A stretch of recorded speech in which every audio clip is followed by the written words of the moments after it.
Alright, so the Season 2 event has begun. Solerais, we are back. If you've not been there before, this is a big event. There's a lot in here. And how do you get hold of all the best prizes? This is a great event for getting hold of some pretty rare materials, but even low spenders and no spenders can do well in this event. You can try the Amazon App Store with Amazon App Coins. You can get up to a 20% discount on your spending in-game if you're in one of their special selected regions. Check out this video for more. If you use my code in the description down below, I can also get a commission, which will be really helpful. Thank you for supporting my channel. So we crack open Season 2. We've got this achievement sections here. There are loads of things that you can do. Hunting monsters, building construction, and more. Gathering. Now this is the one lots of people will forget about. 2 important things about gathering. I'll take you through that. War Lover. Now this actually has one important feature that even lower ranking players can get some of these points. So how do you do it? Make sure you're in a powerful alliance. Alliance points will also get you some awesome prizes. These sands of time are really hard to get hold of, and look how many are available on this event. That is huge. It's more than I've got in total in just one event. Way more. And also a kingdom. You don't have a choice on this one, I'm afraid, but you can just make sure everyone plays the game hard in your kingdom, and it will crack open more of these sands of time, more materials. So always nice. So working together, get hold of Fort Oak. That's the big ticket one at the end of the event. Really tough challenge. Only the top alliances will get hold of Fort Oak. So what else is available? We check out, this time around there's a gold event running at the same time.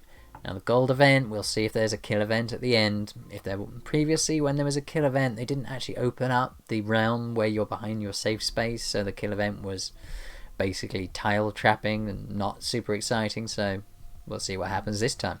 So what are we today? It's the upgrade stage. That's interesting. It's Monday. Normally upgrades are done on a Tuesday, and I have the shop event running as well, so I don't want to be doing loads of upgrades on a day other than when I get my shop event points, so you've got to balance out which prizes do you want. There is no shop event upgrade event on today, so not great timing for me, but I suppose they're getting you to try and choose between them. But check out the rewards. You can get more of these resurrection coins. They only work on the season map. It means any troops that would have permanently died, inverted commas, that you can get them back from your season hospital. And also some of these upgrade materials for artifacts, a lot less valuable now. And a 1-day extra builders. Extreme low spenders, this is still a very valuable prize. Okay, just to know the rules, you do need to be stronghold level 30 to get into Solerais. So if your farms are close and you want to get hold of some of those extra materials, help your alliance, then it might be worth considering doing that stronghold upgrade. Otherwise, I'm afraid you're going to miss this event. Okay, so checking through the rules, that you can go there and back 4 times each week for free. Thereafter you have to use an advanced teleport. Now each Monday that is reset, so keep that in mind. If it's Sunday and you've got a bunch of trips back, you could use them if you feel like it, if you've got things to do. When you first arrive, the first objective, there'll be a golem here that you need to attack, and the most powerful person attacking the stone sentinel will become the ruler of the kingdom, the most powerful player. You'll be able to make changes to the territory color, ruler skills, and transfer that title to other players. And the other prizes we've got are the Solerais' fate. So if you scroll through, these will pop up once you've done them. So just keep working your way through the different events. You're working together as a kingdom. So okay, now let's look at the leaderboard. This is the big ticket one. So personal points, you can get a long way up on this. You can see I'm level 62 and I'm almost a free 2 player, and I'm already in the top 100. And I'm sure I'll be able to bump a bit higher if I push harder. So there's some great rewards here. You can get hold of 10 in like the top 200. You can still get hold of 50 gold leaves, 125 royal banners, 125 sands of time, another 20 celestial badges, and some gold as well. And then the higher levels, you can get hold of these golden feathers to activate Bedevir's scabbard, Red Knight's lance, Caradoc's quiver, and Goloris's cape. I don't actually know what that is. Unlikely to be challenging for the top spots, but hey, if you're in the number 1 spot, then 40, so we're talking 400 gold leaves for the winner on this one. How do you get hold of these points? Here it is, the question mark. It's so easy to miss these, but they are so important. You're pushing on this event, you want to get to the highest level monsters. You can see that 41 to 45 doesn't need to just be 45, will get you the top level points. Make sure you're using your Monster Hunter ability, so if you go to your Lord here, make sure you're using your monster stamina once a day. Try and save up if you can, hit loads of those monsters. It has two brilliant effects. One is to pursue that higher top tier ranking in the leaderboard. The other one is your personal achievements here. You need to kill at least 80 monsters level 30 or above, and that is definitely achievable in this time frame. So you should be fine on that. For me, I find the building ones the hardest. The buildings get completed so fast. So my hope would be, if you're running your own alliance or you're part of it, ask tiny marches. Once you've got to the point where you're not racing any longer, slow down those builds. You need to spend more time there. So this one will be a good one. Lots of gold here, 1,500 here, 1,500 here. Speed ups, resources, all helpful. They also get you those personal points towards the whole event, so that will help you towards these prizes where there are celestial badges on offer. You might not be SH45 yet, but once you get there, you'll be looking for these badges in large quantities. That much is definite. Now, War Lover, this is the other one. You might say, well, I'm not powerful enough to fight and win, but actually every 2 days they'll give you all the troops back from your hospital. So it's actually worth, when you get towards the end of that 2 days, you can fight, but you don't need to take your city. You can just send your troops and do a march for march. So here I am. This is the safe line. So once you cross this safe line, there are battles available. Now, if you send a march to any of these tiles, these food tiles, other players from other kingdoms can attack you. And now you are swapping points effectively. As long as your losses stay below your season hospital capacity, there won't be any permanent losses whatsoever. So here it is, season hospital. Every 2 days you get an auto heal. So I've currently got nearly 1 million spaces, so I can fight and lose nearly 1 million troops, and they'll just come back after 2 days. Any troops beyond that, you will get permanent losses. So any troops beyond your hospital capacity, you're going to start to get 10% permanent losses.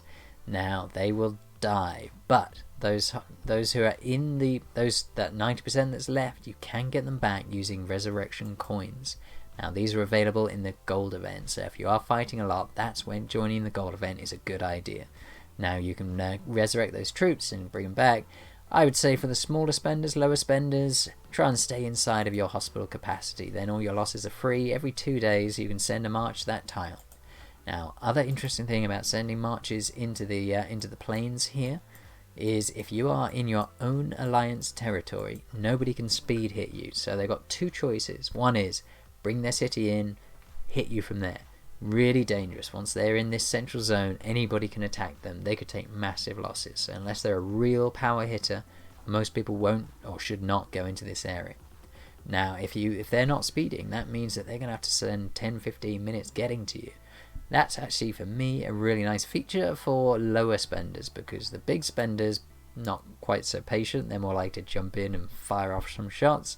Lower spenders, they're willing to wait. I've had to wait. I can't be spending gold every time I want to get somewhere. I don't have enough. So it makes it, I think, more likely you're going to find yourself being hit by those lower spenders. You've got a better chance and do more point swapping. It's a nice way for all of us to take part in the event, get some of those extra points without taking any permanent losses. Really powerful approach. So the other thing is, you can take, for example, you send a farm into the danger zone, and you could send reinforcements to that farm. But if you want to do a lot more fighting all at the same time, there'll be much higher march caps inside of a city rather than being on a tile. You can have multiple players joining in. Other question is, where should you send it? If you put yourself right in front of a different kingdom, they're much more likely to see you and come and hit you. So if you're the one who's happy to be patient and have people come less distance to hit you, then you can go to the map and find the other kingdoms where they are and plonk yourself down in their area instead. Remember, you won't be able to go into their safe zone.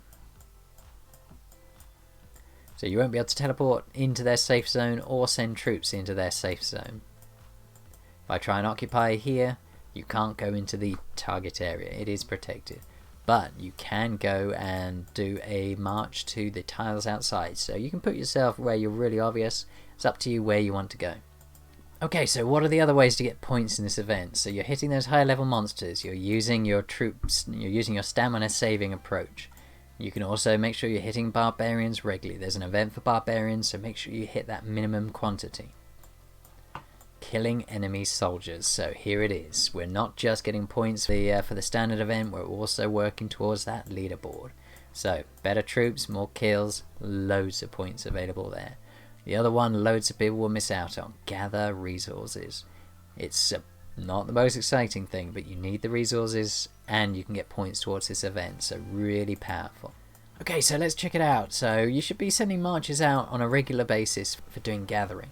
Don't forget all the buffs that you can use to make this more effective. There are points available in Solerais for the people who get the best results. Now, you may not be able to kill those troops, but even as a low spender, you can send out your marches regularly for getting all of these extra resources. So don't forget about all the different ways that you can speed up your gathering. If you've not done it for a while, just a little reminder, city buffs. And in here you have your gathering speed boost, so just make sure that you get those running. Now you've also got armor that can apply. There are also benefits from the paid armor. So if you've got the paid fast gathering armor, you can put that on for this event. Other one a lot of people won't think about. Now there is an accolade. If you've been saving them up like me, then let's check this out now. Here it is, the Mighty Warrior Accolade. You get this as in a prize chest for events. I think it's the UAC. This gets you up to a 10% boost to your gathering rate. So again, this is going to help get you up that table. You may not be the biggest spender and therefore might not be able to get as many kills as the other players, but as a low spender you can still get a lot of gathering done and get some of those extra points. So if you check out your city and then you go to appearance, accolade, Mighty Warrior, here it is, 10% resource gathering boost. That's going to really help you get up the tables, get those top prizes. Check out this video here. This is how to upgrade your account on Lunar, how to boost your battle stats. I'm EnglishTim. Thanks for watching today.